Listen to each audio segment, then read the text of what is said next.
Jeder Motorradreisende träumt von Ushuaia, dem Ende der Welt. Aber kaum einer spricht über das hier.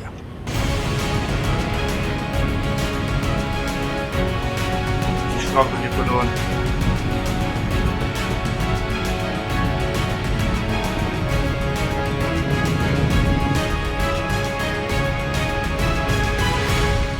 Colombianos no se vara.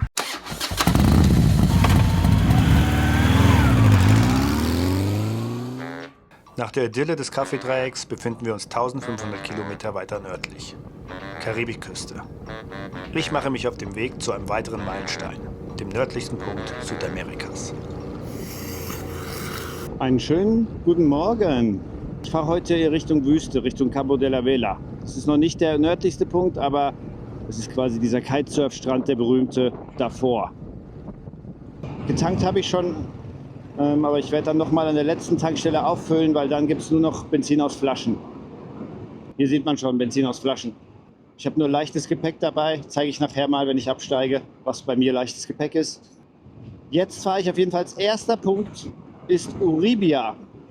Das ist die Hauptstadt der Indigenen, weil nach Riohacha, nach dieser Stadt, ist alles indigenes Gebiet. Und deswegen, wenn man durch die Wüste fährt, dann halten die einen immer an und dann muss man irgendwie was bezahlen, damit die einen weiterlassen. Die sprechen auch kein Spanisch und so, teilweise zumindest, sondern nur ihren indigenen Dialekt, ihre eigene Sprache. Und da fahre ich als erstes hin nach Uribia. Und das ist quasi dann die letzte Möglichkeit, nochmal was zu tanken. Es ist windig heute, sehr windig. Ihr hört es vielleicht oder ihr seht es an meinem Kopfzucke. Es ist sehr gut warm, 36 Grad, holy shit. Und die Wüste hat noch nicht mal angefangen. Irgendwann gibt es dann auch keinen Handyempfang mehr und wohl im Norden geht das GPS nicht mehr gescheit, dann ist man immer woanders. Und das ist das Problem, warum auch immer das so ist. Ich kenne das aus Russland, da wird halt das GPS-Signal gestört. Und da bist du auf dem Roten Platz, bist du dann immer, wenn du auf dem Roten Platz bist, bist du ganz woanders in Moskau. Also da wird es aber absichtlich gestört, ob das jetzt hier in der Wüste so ist, warum das da so ist. Gibt es vielleicht auch irgendwelche Störfaktoren, dass du eben nicht da bist, wo dir das GPS anzeigt. Und dann wird es eben kompliziert zu navigieren. Muss man zur Not den Kompass nehmen. Aber wie gesagt, dieses Cabo de la Vela ist ein Kitesurf-Strand. Da gibt es auch noch Hostels und so weiter. Ich glaube, das ist halt schon ab vom Schuss, aber da kommt man schon noch hin. Also die Straße wird ein bisschen schlechter. Hier sind jetzt immer Schlaglöcher und so. Was hier ist, durch den Wind habe ich jetzt wieder einen enormen Benzinverbrauch. Ich verbrauche zwischen 5,5 und 6 Liter im Moment. Das ist natürlich nicht so gut. Aber ja, merkt man gleich. Wenn mal ein Auto vor mir fährt, dann geht es gleich um 1,5 Liter runter. Aber ihr seht, so viele Autos sind hier nicht.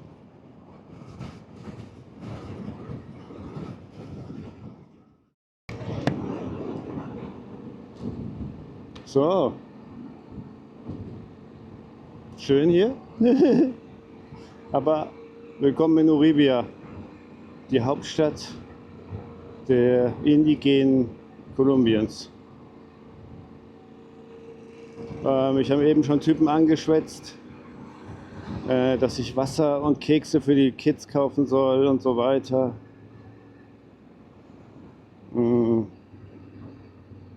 Ja, Kekse kann ich auf jeden Fall dafür kaufen. Das ist eine gute Idee. Und Wasser kaufe ich natürlich auch für mich. Ich habe gesehen, da gibt es Tankstellen. Ich glaube, ich muss hier noch nicht aus den Flaschen tanken. Ich muss hier auf jeden Fall tanken, aber ich habe gedacht, ich fahre jetzt einmal hier im Kreis. Schau mal hier rum.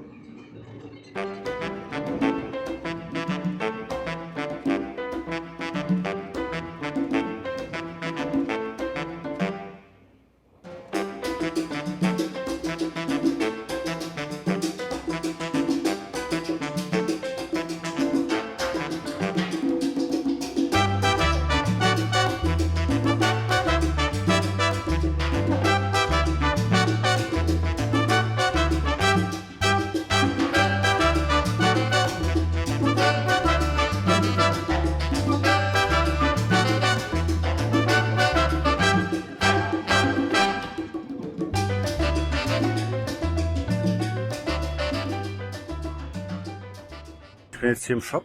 2 Liter Wasser habe ich hier eingefüllt für mich. Dann habe ich ihn gefragt für die Kinder. 4 Päckchen Kekse genommen, 1 Päckchen Bonbons. Also ich suche jetzt hier erst nochmal eine Tanke. Es könnte sein, dass es hier nur Diesel gibt. Da steht zwar Corriente dran. Corriente ist immer normales Benzin. Dann gibt es extra, das ist sowas wie V-Power. Das gibt es hier aber im Norden eigentlich gar nicht mehr. Und dann gibt es halt Diesel. ¿Tienes corriente? Perfekto. So, 120 Kilometer bin ich schon gefahren. Und er hat gesagt, jetzt eine Stunde.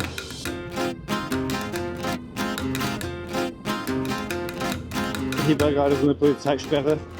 Hat mich die Polizei angehalten. Die wollten aber keine Papiere sehen. Die haben nur gesagt, wo willst du hin? Kennst du den Weg? Was machst du hier? Wie lange reist du schon? Sowas.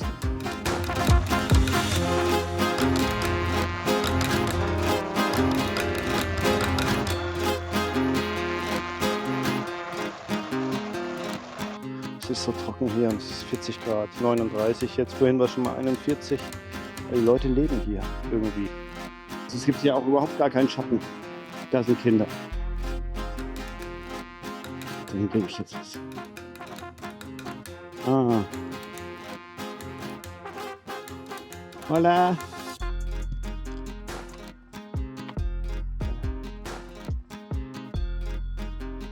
Solo galletas. No agua. No, pero galletas sí.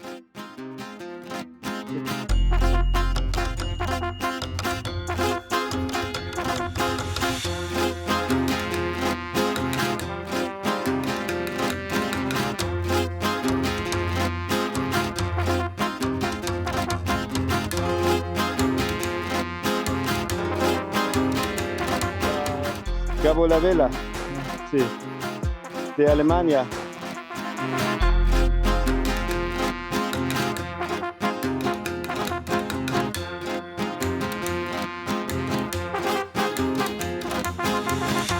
Ok, gracias. Chao.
Hier ist so ein Salz, also es ist Meer, aber Salzablagerung.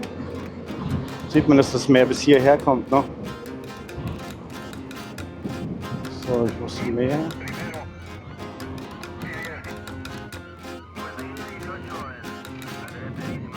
Ja, Google zeigt jetzt den Weg da an. Ich folge aber mal die Spuren.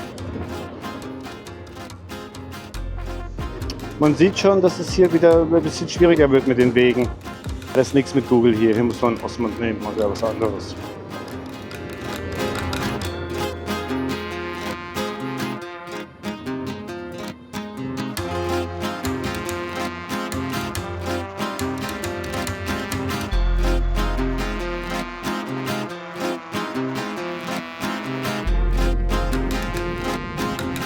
Und man sieht es vielleicht nicht so gut, aber das Meer ist da und es hat auch richtig karibische Farbe hier.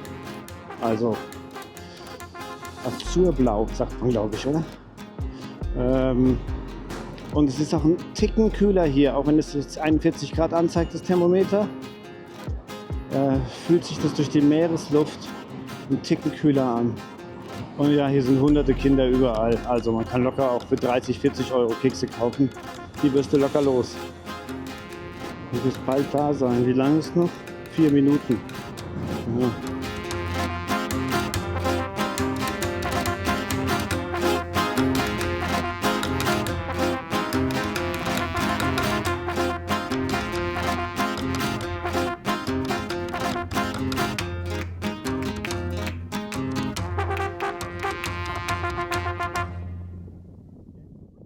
So, ich bin angekommen. Hostel Sophia heißt es, glaube ich. War eine Empfehlung von Frank, der hat ja auch übernachtet. Und das ist die nette Lady. Und ja, hier kann man in traditionellen Hängematten übernachten. Und es ist keine Hängematte, sondern es ist Chinchorro. Ich zeige es mal. Ich habe natürlich schon meinen Sommerhut rausgesucht. Und eine rote Cola. Da sieht man schon, die sind irgendwie größer und so zum Einschlagen. Die haben quasi wie eine Decke mit eingenäht. Ja, und wir sind hier in der Wüste, deswegen, es gibt hier keinen Strom jetzt tagsüber. Und auch Wasser ist begrenzt. Also es kostet auch, hier ist, ich habe das schon gewusst, das ist nicht so billig. Hier kostet so eine Hängematte, schlafen, kostet 10 Euro.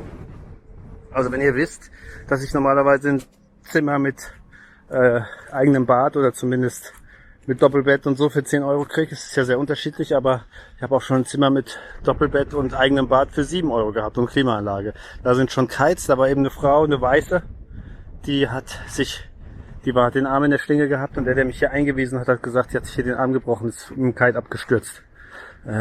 Ist eine Deutsche natürlich.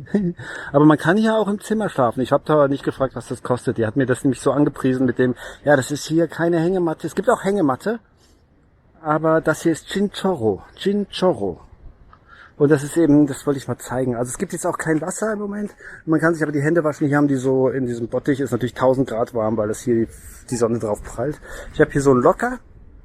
Also es ist gut, ein Schloss mitzunehmen. Sonst ist es hier alles, natürlich verkaufen die ein Schloss für 2 Euro. Ich meine, das sind alles keine großen Preise. Die Dusche ist eben nur einmal am Tag included. Also es gibt jetzt eh kein Wasser, nur von 6 bis 9. Aber die schreiben halt, wir sind in der Wüste und so, deswegen. Und wenn du ein zweites Mal duschen willst, kostet es 1,10 Euro oder so. Also ist jetzt auch nicht die Welt. Aber hier sind Klos, da sind Pissoirs. Sind sehr schick, überraschend schick. Und wir sind halt, ja. Es ist super windig. Also ich habe den Windschutz drum, ich hoffe, man hört's. Man kann mich verstehen. Und ihr seht schon, wo ich geparkt habe. Super geil. Der Typ hat erst gesagt, ich soll hier draußen parken und sie hat dann gesagt, nee, der kann schon da reinfahren. Und mein Chinchorro ist hier direkt nebendran aufgehängt. Und ich zeige das jetzt einmal. Ach so, übrigens, wenn man hier, wenn immer die YouTube-Schlaumeier, da brauchst du eine Ständerverbreiterung und so. Das ist ein Hauptständer mit 2 so Dingern. Der sinkt trotzdem 1 Meter ein. Also diese Ständerverbreitung ist gut und schön. In 99% aller Fälle finde ich einen Stein. Sogar hier würde ich einen Stein finden und da würde ich bestimmt noch einen zweiten finden und dann kannst du das da draufstellen. Ja, Chinchorro. So. Also es ist halt eine Hängematte, die man so einschlagen kann. Die ist halt super breit. Ja, es ist eine Hängematte, aber sie sagt, das ist hier das Traditionelle. Das ist hier eine Besonderheit. Und habe ich gesagt, ich will natürlich im Traditionellen schlafen. Kostet, wie gesagt, 42. Und es gibt sogar hier, sehe ich, ich habe schon überlegt, wo es Steckdosen gibt, aber gibt es hier. In der Hängematte mit den 10 Euro, da ist immerhin Frühstück mit dabei und einmal duschen. Aber ich gehe jetzt erstmal mich im Meer abkühlen. Duschen heute Abend einmal reicht ja auch. Aber ich wollte hier noch mal ein bisschen ablaufen, wenigstens einmal. Damit ich hier meine Pflicht getan habe. Das ist halt super geil. Hier sind da doch keine Menschen. Keine scheiß Strandkörbe, keine Liegen, die es zu verkaufen gibt. Das mag ich halt. In Cabo de la Vela endet die Zivilisation. Als einzelner Biker sollte man ab hier nicht alleine weiterfahren. Aber Schicksal regelt. Als ich in der Strandbar saß, rollten auf einmal 20 Biker ein. Mit Guide. Ihr Ziel? Punta Gallinas.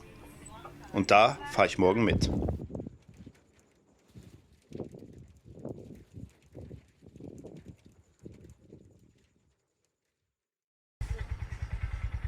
Guten Morgen. 8:24 Uhr. Ich habe bereits gefrühstückt, ausgecheckt und ich bin hier an diesem Strandcafé, wo die ganzen Biker sind. Und ich wollte es jetzt mal zeigen. An die hänge ich mich heute dran.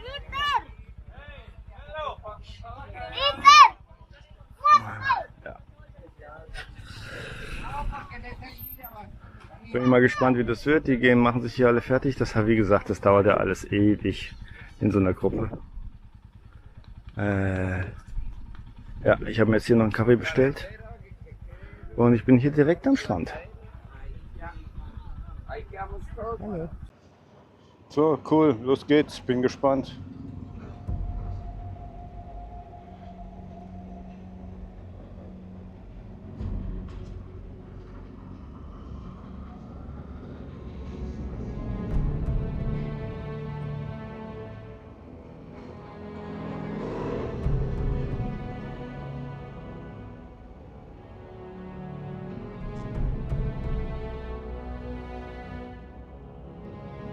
Der da vorne, der Kleine mit der Mütze, ist der Guide.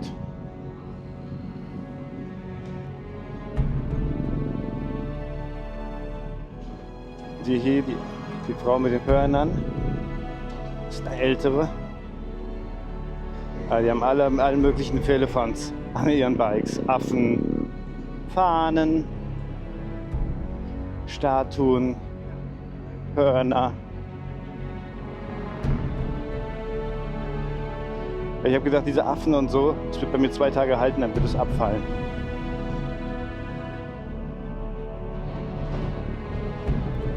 Mal sehen, wie die Strecke jetzt wird. Ich bin sehr gespannt.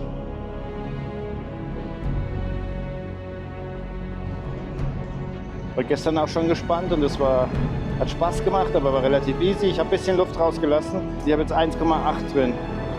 Kann ich immer noch ein bisschen was rauslassen. Aber hier ist es noch nicht so sandig. Habe ich noch ein bisschen Reserve.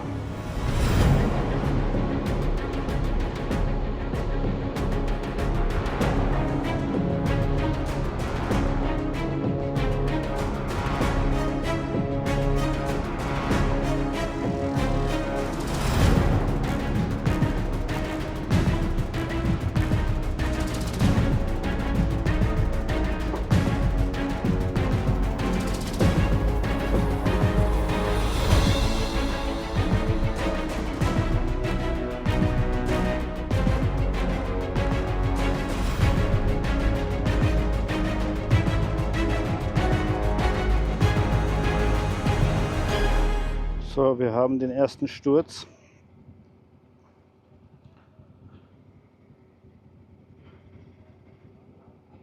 Es ist halt, wenn man sich die anguckt, die sind halt auch schwer bepackt teilweise oder ja, keine Stollenreifen oder noch nicht mal 50-50.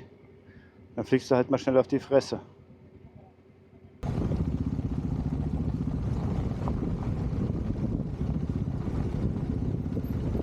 Die zum Beispiel, die kann fahren, das sieht man. Auch die Haltung schon alleine, eben einen kleinen Sprung gemacht, nimmt extra Routen hier.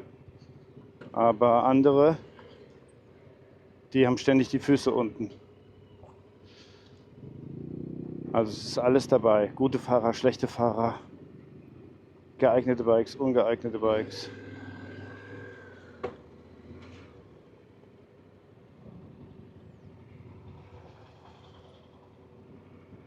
Aber wir halten halt alle 10 Sekunden, das bin ich nicht gewohnt, das nervt mich ein bisschen. Nächster Sturz.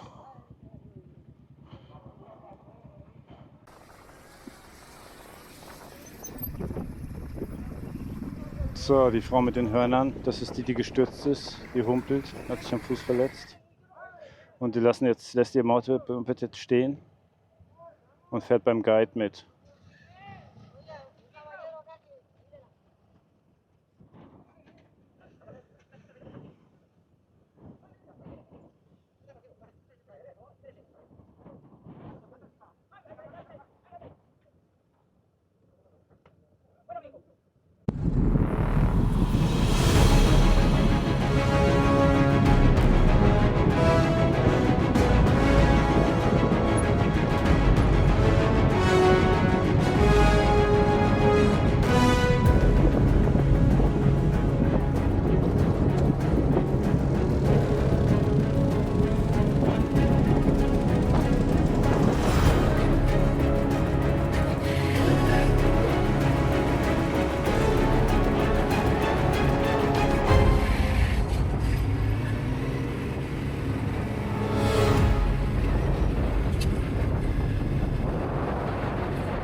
Also ich weiß nicht, was wir jetzt, da fehlt irgendwie ein Teil der Gruppe.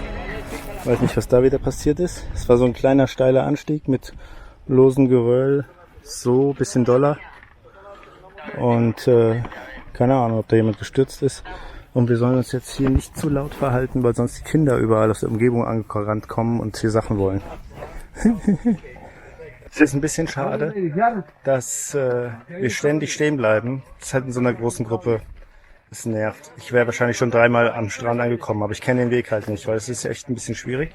Aber es macht halt mega Bock, wenn du Abstand lässt, was hier durchreisen. Du musst ein bisschen aufpassen, wenn du die Wege verlässt, dann wird es auf einmal sehr schlammig oder schwierig, aber das macht halt mega Bock. Mega Bock. Und es ist halt ein riesiger Unterschied. Die Teneré ohne Gepäck, das ist halt, die geht da einfach durch, wie die heiße Butter, wie das heiße Messer durch die Butter, so sagt man, glaube ich. Also hier ist die Batterie kaputt und man kann sie zwar starten, ich habe dann gesagt, ich habe einen Starter dabei. Kann man starten, aber sie geht sofort wieder aus. Alles kaputt. Jetzt wechseln sie eine Batterie von dem Motorrad da rein, weil das hier eben Carburetor ist. Wie sagt man auf Deutsch? Vergaser. Und wenn das einmal läuft, läuft's, aber das ist elektronische Einspritzung. Das ist halt der Nachteil. Ein Carburetor kriegst du halt immer zum Laufen wieder. Und während du hier, wenn die Elektronik im Arsch ist, die Einspritzung, wenn das nicht, also du brauchst eben Strom, um das einzuspritzen. Und wenn du das nicht hast, dann geht auch die Maschine nicht an. Aber das brauchst du beim Carburetor halt, also beim Vergaser halt nicht. Vergaser macht andere Probleme, aber darüber brauchen wir jetzt nicht reden, weil wir die Probleme jetzt nicht haben. Voilà. Und hier haben wir ein anderes Problem. Der Reifen ist schon so durch, hier kommen schon die Drähte raus. Das ist super scharfkantig. Mal sehen, wie lange das noch hält.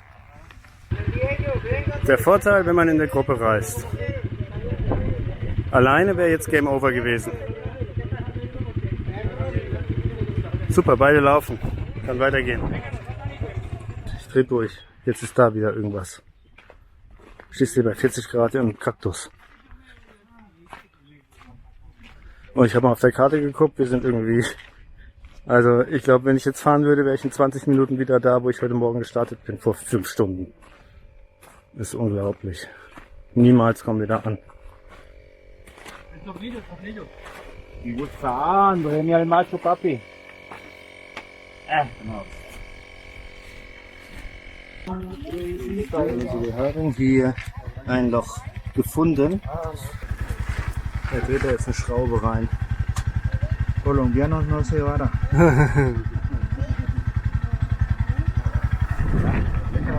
Sellomatic. Ya, el tornillo que le hacía falta a la llanta. Espera, tiene, vamos a decir que se fuga. O sea, algo para ver si está botando. ¿Eh? No, eso no va. No, esa saliva sella todo.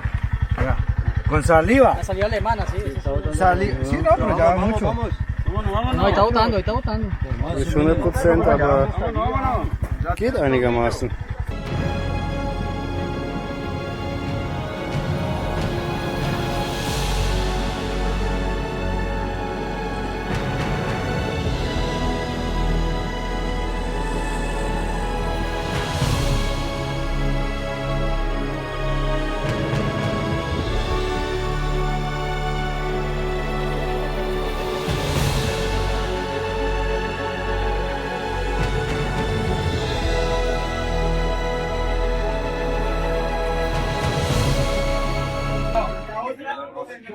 So, wieder 10 Meter gefahren und jetzt sind wir hier bei so einem Geschäft. Hier gibt's was zu trinken und die kaufen Reifen hier. Ich hoffe, man kriegt auch eine Batterie. Aber 2 verschiedene Reifen kaufen sie und so weiter. Es gibt hier auf jeden Fall Zeug. Wir sind jetzt alle 5 Minuten so sperren. Das ist noch nicht mal 5 Minuten. 10 Sekunden. Und der Guide, der macht das dann immer. Die wollen halt immer mehr, mehr, mehr. Und wenn du dann hier, das haben wir 10 Stück oder so hintereinander, alle 100 Meter. Und dann gibst du immer, also die wollen ja nicht 2 Kekse, sondern ihr gibt denen immer eine ganze Handvoll. Und dann diskutieren sie rum und dann gibt es noch mal was.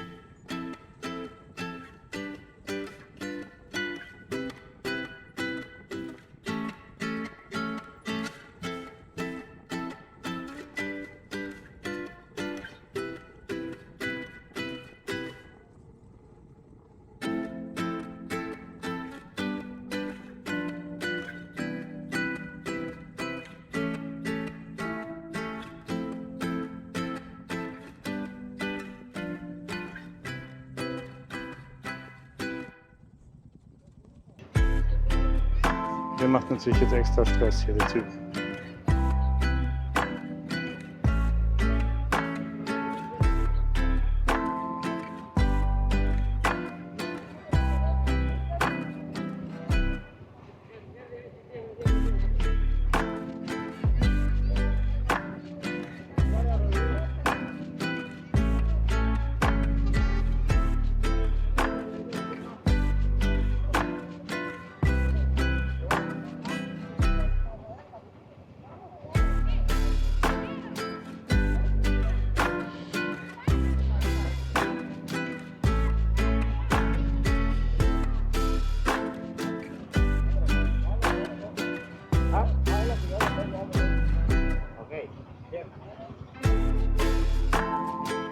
Der hat ihm jetzt Geld gegeben.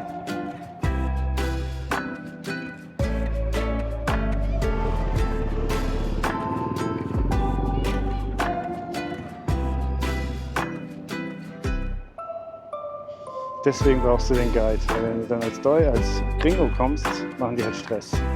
Es kommt immer drauf an, du kannst Glück haben, es kommen nur Kinder vorbei, aber die kannst du dann noch bestechen. Aber wenn dann so Assis kommen, die wollen dann was.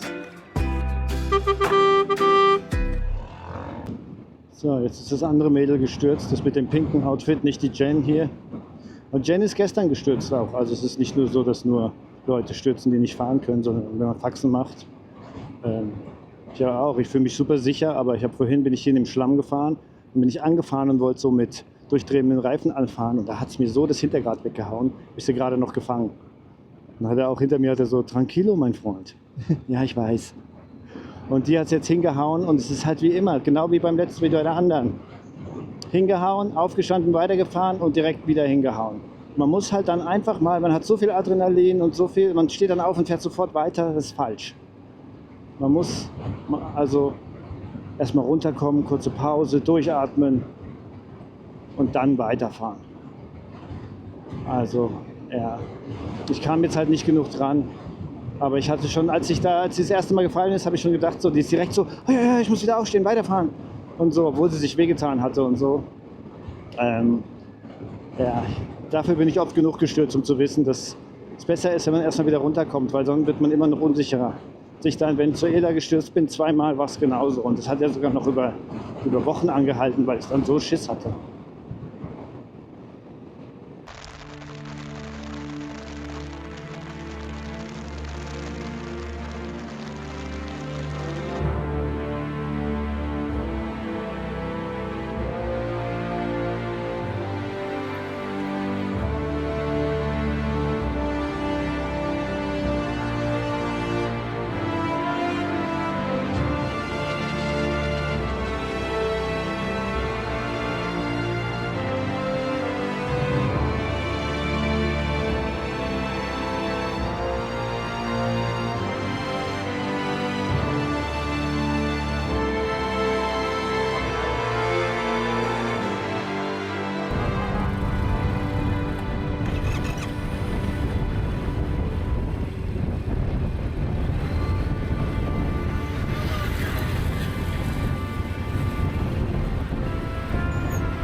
Die hat die Schraube hier verloren. Krasser Scheiß.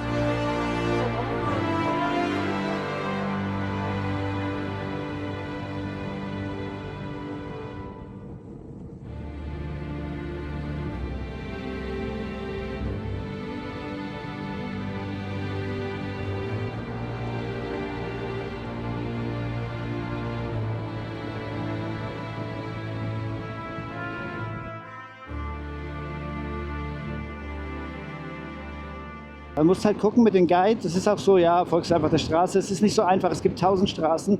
Und manchmal ist es geil, wenn du eine andere nimmst oder wenn du Offroad fährst. Aber manchmal ist es so glitschig. Also 2-3 Mal, da habe ich Faxen gemacht, bin so rausgefahren. Und dann habe ich so da habe ich es gerade noch gehalten können, weil es so glatt war. Also da ist es dann wirklich glitschig. Das ist ja wie so ein ausgetrockneter See. Ich weiß nicht, ob das Meer da hinkommt oder keine Ahnung. Aber das ist, selbst beim Laufen musst du gucken, dass du dich da nicht aufs Maul verätzt.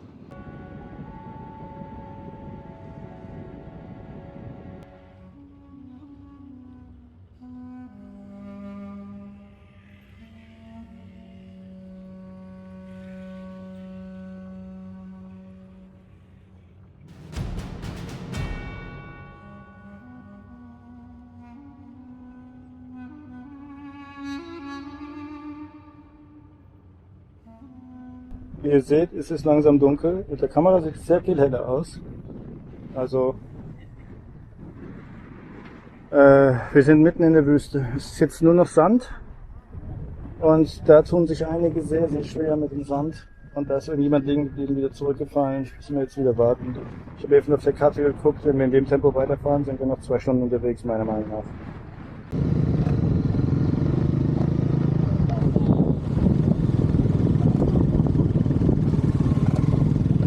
Man sieht vielleicht die Lichter da ganz hinten. Ich weiß nicht, es ist mittlerweile stockdunkel, wir stehen hier schon eine Stunde rum. Ich esse jetzt mittlerweile schon die Kekse von den Kindern. Ich hoffe, man kann mich hören, es windet wie Sau. Und die Sterne sind da, aber heute ist kein Mond, obwohl Vollmond war. Ein riesiger Mond. Heute, wenn wir ihn brauchen, ist er nicht da. Und was ist passiert? Einer hat sich die Kupplung verbrannt. Keine Ahnung, wie sie das jetzt reparieren. Aber Ihnen wird schon was einfallen. Also, Klatsch repariert. Ich war jetzt nicht dabei, weil das so weit weg war. Ich habe versucht, meinen Nachtmodus für die Sterne zu fotografieren. Es ist 8 Uhr, also wir haben 2 Stunden oder so hier verbracht. Und wir haben bestimmt noch eine Stunde. 5 bis 10 Minuten sind wir gefahren und jetzt stehen wir hier schon wieder eine Stunde. Weil irgendein Moped geht wieder nicht. Ein Platten, und zwar ist die Felge verbogen. Das heißt jetzt mit Öl einsprühen und dann Klopapier reinstecken und dann hoffen, dass wenn man es jetzt aufpumpt, dass es hält. Das ist echt krass, dass die einfach mit Mopeds losfahren, die einfach zusammenbrechen. Das wäre in Deutschland nicht so, da würden alle mit einem nagelneuen Ding losfahren. Hier kommt das Fell aus dem Reifen raus. Oh! Es ist echt, viele sind noch nie in so einem Terrain gefahren. Ja, dann braucht man halt, normalerweise ist der Weg 3 Stunden, wir sind schon 12 oder mehr unterwegs. Mit Fäusteweise das Zeug rausholen. Ich habe mich einmal angegraben eben. Aber das ist jetzt so richtig matschig. Und manche haben halt Straßenreifen. Alleine, Todesangst, aber so, ich mache mir überhaupt keine Sorgen. Die reparieren alles. Man kann hier, das ist eben das, wenn du hier mit der Gruppe fährst, ballerst du einfach hier rum, hast du keine Angst, kann nichts passieren. Das ist halt ein völlig anderes Ding, als wenn man alleine fährt. Da muss man sich überlegen, okay, du hast einen Versuch, wenn es schief geht, hast du die Scheiße am Laufen.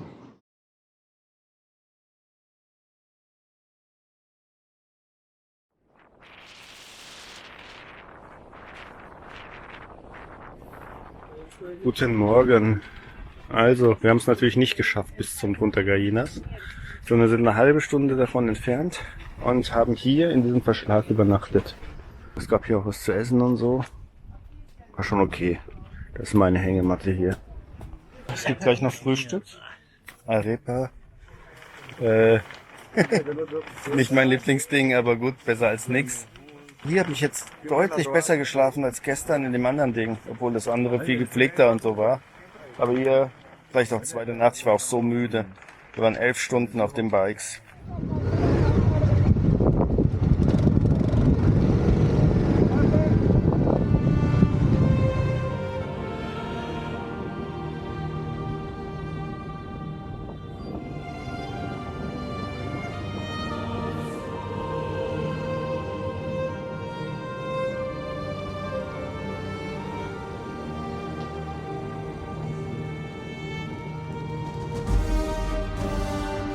Wie gesagt, einige Leute hatten größere Schwierigkeiten, sich hier durchzumanövrieren. Und so durfte ich auch die KTM Duke erstmals fahren durch schwierigere Passagen.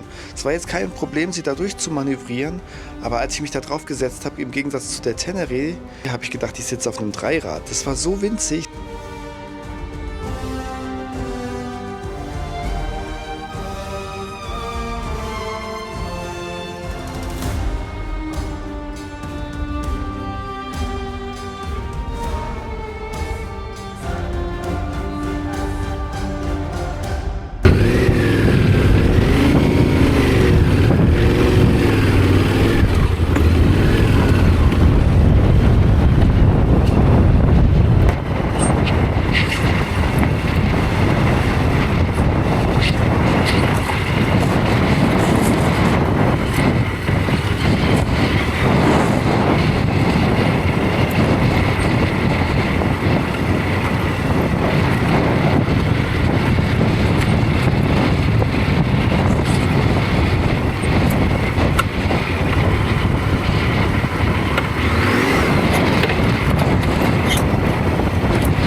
Und hier wurde es jetzt so richtig sandig.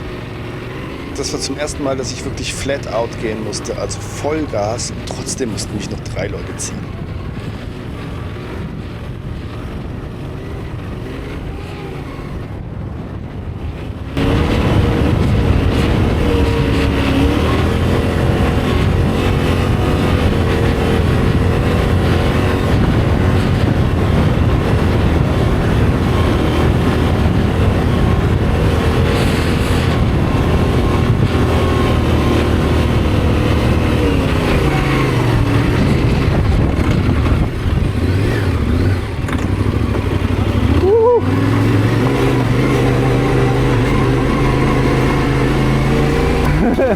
Wow.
Punta Gallinas, der nördlichste Punkt Südamerikas. Ich bin angekommen.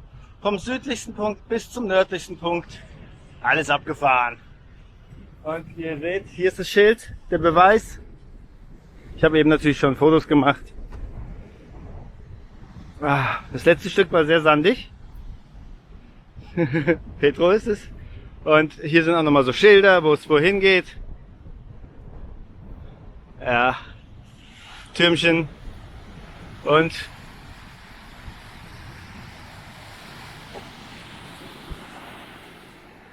das Karibische Meer.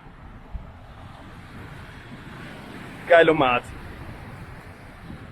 Ich glaube, ich springe jetzt hier kurz rein. Da ist der Leuchtturm. Alles da. 3 Tage, die sich angefühlt haben wie eine Ewigkeit. Aber es war genau das. Die Gruppe, die Pannen, die Blockaden der Indigenen und diese unfassbare Hitze haben es zur geilsten Offroad-Fahrt meines Lebens gemacht.